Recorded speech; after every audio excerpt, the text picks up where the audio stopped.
जय हिंद दोस्तों, मैं बलराम कुमार और बलराम स्टडी एकेडमी में आप सभी का स्वागत है। आज हम आप लोग के बीच में पढ़ने वाले हैं जनसंख्या संबंधित प्रश्न, है ना। जनसंख्या संबंधित प्रश्न ये पढ़ेंगे कि इस जनसंख्या में इसका जनगणना कब स्टार्ट हुआ, किसके शासन काल में हुआ, भारत की क्या स्थिति है ना। तो हम लोग देखेंगे क्योंकि इससे जनसंख्या संबंधित से बहुत सारे क्वेश्चन पूछे जाते हैं, है ना। और ये जनसंख्या संबंधित है हम लोग 2011 का जो जनसंख्या था, जनगणना हुआ था, उनके अनुसार हम लोग देखेंगे, है ना। तो हम लोग देखते हैं जनसंख्या संबंधित, है ना। तो सबसे पहला पॉइंट देखते हैं कि भारत में पहली जनगणना कब स्टार्ट हुआ था। भारत में सबसे पहले जनगणना स्टार्ट कब हुआ था? तो सबसे पहले जनगणना हुआ था 1872 में। 1872 में सबसे पहले भारत में जनगणना स्टार्ट हुआ था और लॉर्ड मेयो के शासनकाल में हुआ था। ये लॉर्ड मेयो के शासनकाल में हुआ था और ये अंग्रेजी समय का बात है ना, अंग्रेजी समय में। और अगला है कि दशकीय आधार पर जनगणना कब शुरुआत हुआ। देखिए इसमें है कि भारत में पहली बार जनगणना कब स्टार्ट हुआ। तो पहली बार जनगणना हुआ था कब? तो 1872 में लॉर्ड मेयो के शासनकाल में। लेकिन यहाँ पर बोल रहा है कि दशकीय आधार पर जनगणना आधारित कब हुआ। दशकीय करने मतलब हुआ कि 10 साल जनगणना कितने होता है, 10 साल के बाद होता है। तो दशकीय आधार पर जनगणना कब स्टार्ट हुआ?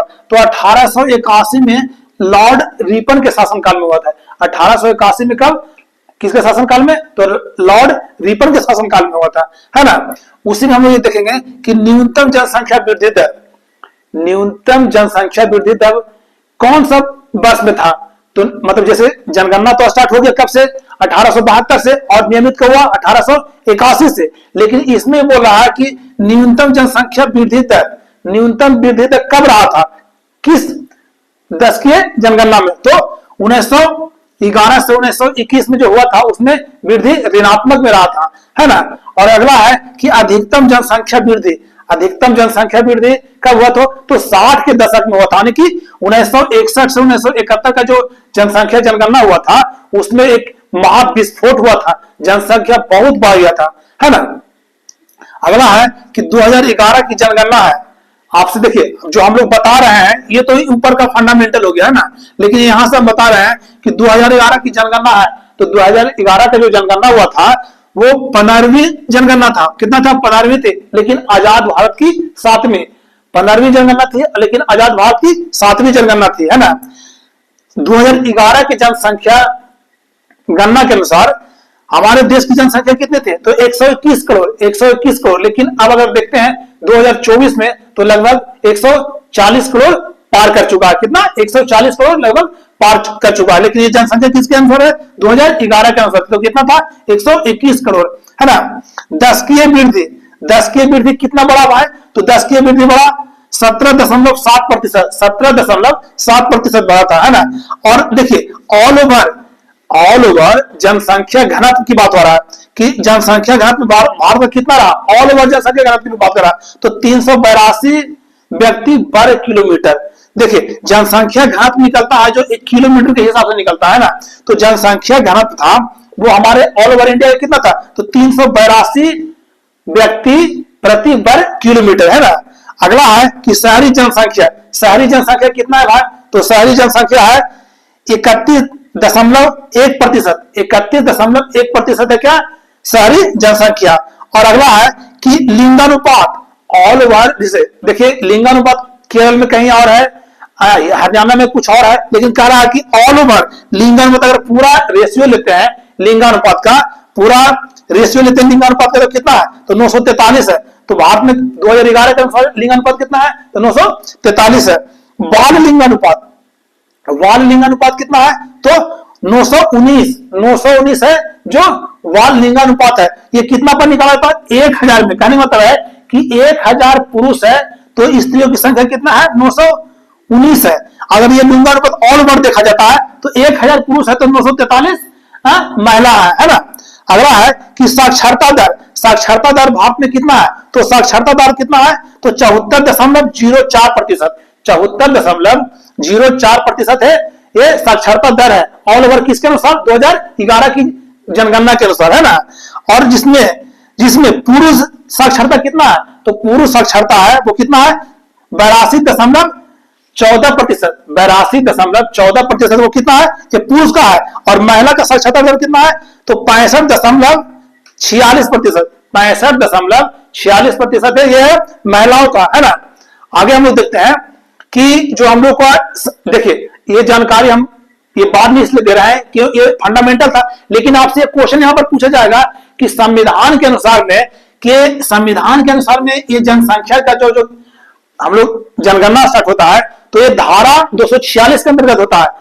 भारत में जनसंख्या गणना धारा 246 के अंतर्गत, और ये किस सूची में, आपसे क्वेश्चन पूछेगा कि जनसंख्या जो गणना होता है हमारे देश में, वो गणना किस अनुसूची में आता है, तो 7वीं अनुसूची में आता है, 7वीं अनुसूची में। और कर्म संख्या कितने पर है, तो कर्म संख्या कितना है, 69 पर, यानी 69 पर। कर्म संख्या कितने पर है, 69 पर। आपसे पूछा कि जनसंख्या किस अनुसूची में है, तो कितना में है, 7वीं है ना। अगला है कि जनसंख्या आयुक्त 2011 के, जब 2011 का जनसंख्या जनगणना हुआ था, उसमें उस जनसंख्या आयुक्त कौन थे, तो डॉक्टर सी चंद्रमौली, है ना। अगला है, अगला पॉइंट देखते हैं यहां पर कि जनसंख्या घनत्व के बारे में जाते हैं। जनसंख्या घनत्व जब भी निकल जाता है तो 1 किलोमीटर पर निकल जाता है कि 1 किलोमीटर में कितने व्यक्तियों की संख्या है ना। तो मैक्सिमम में जनसंख्या मैक्सिमम में है, देखते हैं जनसंख्या घनत्व में कि मैक्सिमम में सबसे ज्यादा कौन है भाई, तो बिहार का आता है सबसे नाम पहला में। तो पहला में कितना भाई, तो बिहार का 1106 व्यक्ति प्रति वर्ग किलोमीटर, 1106 व्यक्ति प्रति वर्ग किलोमीटर, ये बिहार का जनसंख्या घनत्व है। और सेकेंड नंबर में किसका नाम आता है, तो डब्ल्यू यानी वेस्ट बंगाल, यानी पश्चिम बंगाल का। तो पश्चिम बंगाल का कितना आता है, तो 1028 व्यक्ति प्रति वर्ग किलोमीटर। देखिए बिहार में सबसे कितना है, 1106, लेकिन पश्चिम बंगाल में कितना है, 1028 व्यक्ति प्रति वर्ग किलोमीटर, है ना। और ये तो अधिकतम हो गया। और मिनिमम में देखते हैं कि मिनिमम में, न्यूनतम में कौन है, तो न्यूनतम में सबसे फर्स्ट में है अरुणाचल प्रदेश। अरुणाचल प्रदेश में देखिए कितना जनसंख्या का कितना घनत्व कम है कि 16 व्यक्ति प्रति वर्ग किलोमीटर। कितना है, 16 व्यक्ति प्रति वर्ग किलोमीटर के हिसाब से है ना। और सेकेंड नंबर में है मिजोरम है, कितना कौन है, मिजोरम है। अगला है साक्षरता, हम लोग देखेंगे साक्षरता से अगर पूछेगा साक्षरता का कि मैक्सिमम साक्षरता कहां है, तो मैक्सिमम साक्षरता दर कहां है, तो केरला में। तो केरला में जो साक्षरता का अभी भी पूछा जाता है कि भारत में सबसे साक्षर जिला राज्य कौन है, तो साक्षर राज्य है वो केरल मैक्सिमम आता है। तो केरल का साक्षरता दर कितना है, तो 94% है, 94% है। लेकिन 2011 के अनुसार कितना है, 94%। लेकिन अब तो कितना पहुंच गया है, लगभग 100 के अनुसार पहुंच गया है। लेकिन ऐसे आपसे एग्जाम में पूछा जाएगा तो आप खुद बताना कितना है, तो 94% है ना। सेकेंड में साक्षरता मैक्सिमम में किसका है, तो मिजोरम में कितना है, तो 91.58%, 91.58%। और मिनिमम में सबसे लो में कि साक्षरता दर किसके पास कम है, तो सबसे कम है बिहार के पास है। तो बिहार में कितना है, तो 79% है, 79%, यानी 100 में निकाला जाता है ना, 100 में प्रतिशत निकाला जाता है। तो यानी कि 100 आदमी में 79 आदमी पढ़ा लिखा हुआ है ना, ये साक्षरता प्रतिशत हुआ। तो बिहार में पूछेगा आपसे कि साक्षरता प्रतिशत कितना है, तो 79%। और सेकंड में है अरुणाचल प्रदेश में, तो अरुणाचल प्रदेश में बिहार से भी और नीचे कितना है, 66% है। ये आपको ध्यान रखेगा क्योंकि इससे 1 या 2 क्वेश्चन जरूर पूछेगा, इससे पूछे या फिर इससे पूछे, है ना।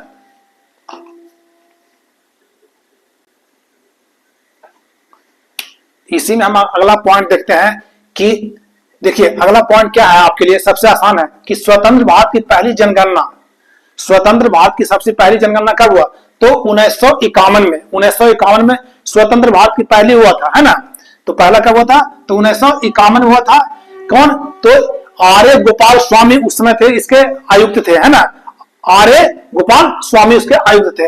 इंग्लैंड में जनगणना प्रारंभ हुआ था, इंग्लैंड में जनगणना प्रारंभ कब हुआ था, तो 1801 में। 1801 में कहां प्रारंभ हुआ, तो इंग्लैंड में। आपसे क्वेश्चन पूछेगा कि इंग्लैंड में जनगणना कब प्रारंभ हुआ था, तो 1801 में, है ना। अगला क्वेश्चन है कि दशकीय जनगणना की शुरुआत कब हुआ, दशकीय जनगणना यानी 10 साल पर जनगणना प्रारंभ कब हुआ, तो 10 साल पर जनगणना प्रारंभ हुआ था, वो कब हुआ था, तो 1790 में। और ये किसका देन है, तो USA, United state of America का देना हुआ, है ना। और अगला है कि 2011 के अनुसार भारत की जनसंख्या, पूरे विश्व की जनसंख्या कितना, 2011 की जनसंख्या गणना के अनुसार पूरे विश्व का जनसंख्या का भारत कितना प्रतिशत है, तो कितना प्रतिशत है, तो 17.5%, 17% पूरे विश्व का है ना। अगला है कि सर्वाधिक जनसंख्या वाले 5 राज्य, सर्वाधिक जनसंख्या वाले 5 राज्य कौन कौन है? आपसे क्वेश्चन पूछ सकते हैं या फिर सबसे ज्यादा पूछ सकते हैं। देखिए अगर बोल रहा है कि सर्वाधिक जनसंख्या वाले 5 राज्य, 5 राज्य आपसे पूछ रहे हैं, है ना, तो आपसे पूछ सकता है कि सर्वाधिक जनसंख्या वाला राज्य कौन है? तो सर्वाधिक के बोला है तो इसमें क्या है? देखिए इसमें घटते क्रम में जा रहा है, कैसे जा रहा है? तो देखिए यूपी है, यूपी सबसे फर्स्ट में आता है जनसंख्या में, उसके बाद महाराष्ट्र है, बिहार है, वेस्ट बंगाल है और आंध्र प्रदेश है ना। और न्यूनतम जनसंख्या वाले 5 राज्य, न्यूनतम जनसंख्या वाले 5 राज्य कौन है? तो सिक्किम है, मिजोरम है, अरुणाचल प्रदेश है, गोवा है और नागालैंड है। आपको ध्यान देना होगा कि न्यूनतम जनसंख्या वाले 5 राज्य कौन कौन है? तो सिक्किम है, मिजोरम है, अरुणाचल प्रदेश है, गोवा है और नागालैंड है ना। अगला है कि सर्वाधिक जनसंख्या प्रतिशत, सर्वाधिक यहां पर क्या करा कि सर्वाधिक ग्रामीण जनसंख्या प्रतिशत किस राज्य के? सर्वाधिक ग्रामीण जनसंख्या किस प्रदेश? तो हिमाचल प्रदेश की सबसे सर्वाधिक ग्रामीण जनसंख्या है ना। अगला है कि न्यूनतम जनसंख्या प्रतिशत, न्यूनतम जनसंख्या प्रतिशत, न्यूनतम नगरीय जनसंख्या प्रतिशत, सॉरी न्यूनतम नगरीय जनसंख्या प्रतिशत किसका है? तो गोवा का है ना। और देखिए ये नगरीय जनसंख्या प्रतिशत में है, लेकिन सर्वाधिक जनसंख्या नगरीय में कौन हो जाएगा? गोवा आ जाएगा। और अगर पूछा कि सर्वाधिक जनसंख्या किसका, तो महाराष्ट्र का जाएगा। सर्वाधिक जनसंख्या में किसका आएगा नाम? महाराष्ट्र का। लेकिन नगरीय का बात हो तो गोवा का जाएगा, है ना। अगला क्वेश्चन है कि अधिक जनसंख्या वाले केंद्र शासित, अधिक जनसंख्या वाले केंद्र शासित प्रदेश का नाम क्या है? तो दिल्ली है ना। अगर जहां तक घनत्व की बात करते हैं तो 1320 व्यक्ति प्रति वर्ग किलोमीटर इसका जनसंख्या घनत्व है ना। किसके अनुसार? 2011 की जनगणना के अनुसार, है ना। अगला है कि न्यूनतम जनसंख्या वाले केंद्र शासित, न्यूनतम जनसंख्या वाले केंद्र शासित कौन है? तो लक्षद्वीप है, लक्षद्वीप है। लेकिन घनत्व की बात आता है तो 46 व्यक्ति वर्ग किलोमीटर है, जो किसका है? तो अंडमान निकोबार का है ना। देखिए इसमें क्या है कि न्यूनतम जनसंख्या वाले तो लक्षद्वीप है, लेकिन घनत्व के मामले में कौन आ जाएगा? तो अंडमान निकोबार आ जाएगा, है ना। अगला क्वेश्चन है कि अनुसूचित जनजाति नहीं है, यानी कि अनुसूचित जनजाति किस राज्य में नहीं है? तो हरियाणा और पंजाब में। देखिए क्वेश्चन आपसे कैसे पूछेगा कि अनुसूचित जनजाति किस राज्य में नहीं है, तो आप बोलिए क्या? हरियाणा और पंजाब में, है ना। अगला है कि सर्वाधिक लिंगानुपात वाले केंद्र शासित, सर्वाधिक लिंगानुपात वाले केंद्र शासित कौन है? लिंगा तो जानवे करते हैं कि स्त्री पुरुष का, है ना। तो सर्वाधिक लिंगानुपात वाले केंद्र शासित कौन है? तो पुदुचेरी है, सर्वाधिक लिंगानुपात वाले पुदुचेरी। और न्यूनतम लिंगानुपात वाले कौन है? दमन व दीव, दमन व दीव, है ना।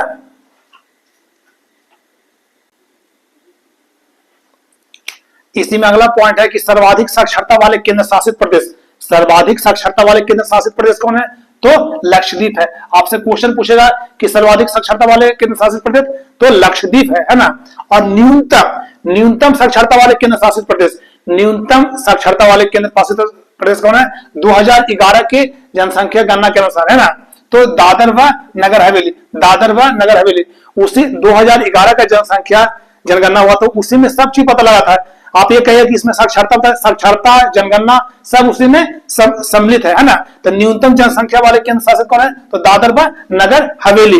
अगला है कि आधुनिक, हाँ ये देखिए ये सबसे वीवीआई में है, ये क्वेश्चन आपसे पूछ सकता है। क्या पूछ सकता है कि आधुनिक विश्व में जनसंख्या जनगणना का श्रेय किसे दिया जाता है? तो स्वीडन को दिया जाता है। किसको? स्वीडन को दिया जाता है। आधुनिक विश्व में जनगणना का श्रेय किसे दिया जाता है? तो स्वीडन को दिया जाता है।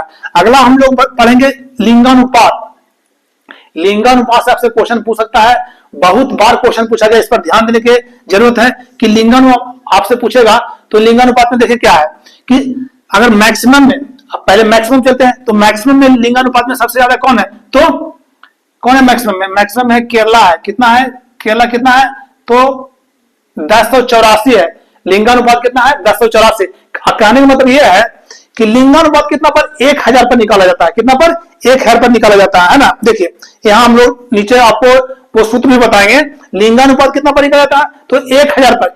1000 पुरुषों पर कितने स्त्रियों की संख्या है, वो लिंगानुपात कहलाता है ना। तो 1000 पुरुष पर कितना स्त्रियों की संख्या है? तो 1084 है। कितना है? 1084 स्त्रियों की संख्या है। 1084 है ना। और मैक्सिमम में कौन आता है? तो मैक्सिमम में सबसे कौन है? केरला और सेकंड में कौन है, तमिलनाडु है। और मिनिमम में पूछा जाएगा कि मिनिमम में 1000 पुरुषों पर स्त्रियों की संख्या क्या है, सबसे कम है, तो कम में कौन है, हरियाणा है। हरियाणा में कितना है, तो 879 है, 879 स्त्रियों की संख्या। और सेकंड में है जम्मू और कश्मीर में, है ना।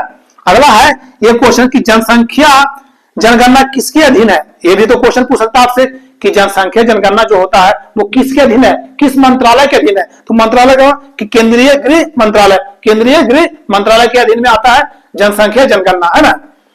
अगला ये आपको लिए सबसे महत्वपूर्ण है कि जनसंख्या घनत्व कैसे निकालते हैं।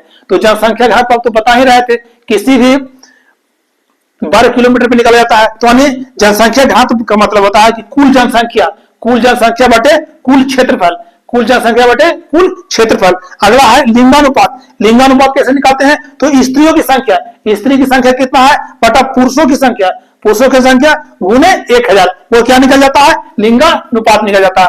अगला है कि साक्षरता दर कैसे निकालते हैं, इसका भी जरूरी है, ये क्वेश्चन पूछ भी सकता है। जैसे कि ऑप्शन में तो बहुत तरह दिया रहेगा, लेकिन आप सब याद रहेगा तो आपको काम देगा। तो साक्षरता दर कैसे निकालते हैं, तो साक्षर की संख्या बटा 7 प्लस आयु वाले की जनसंख्या गुने 100। साक्षरता दर तो 100 पर वही निकलता है, इसे गुना कितना 100 से हम लोग करते हैं। और अगला है 10 की वृद्धि।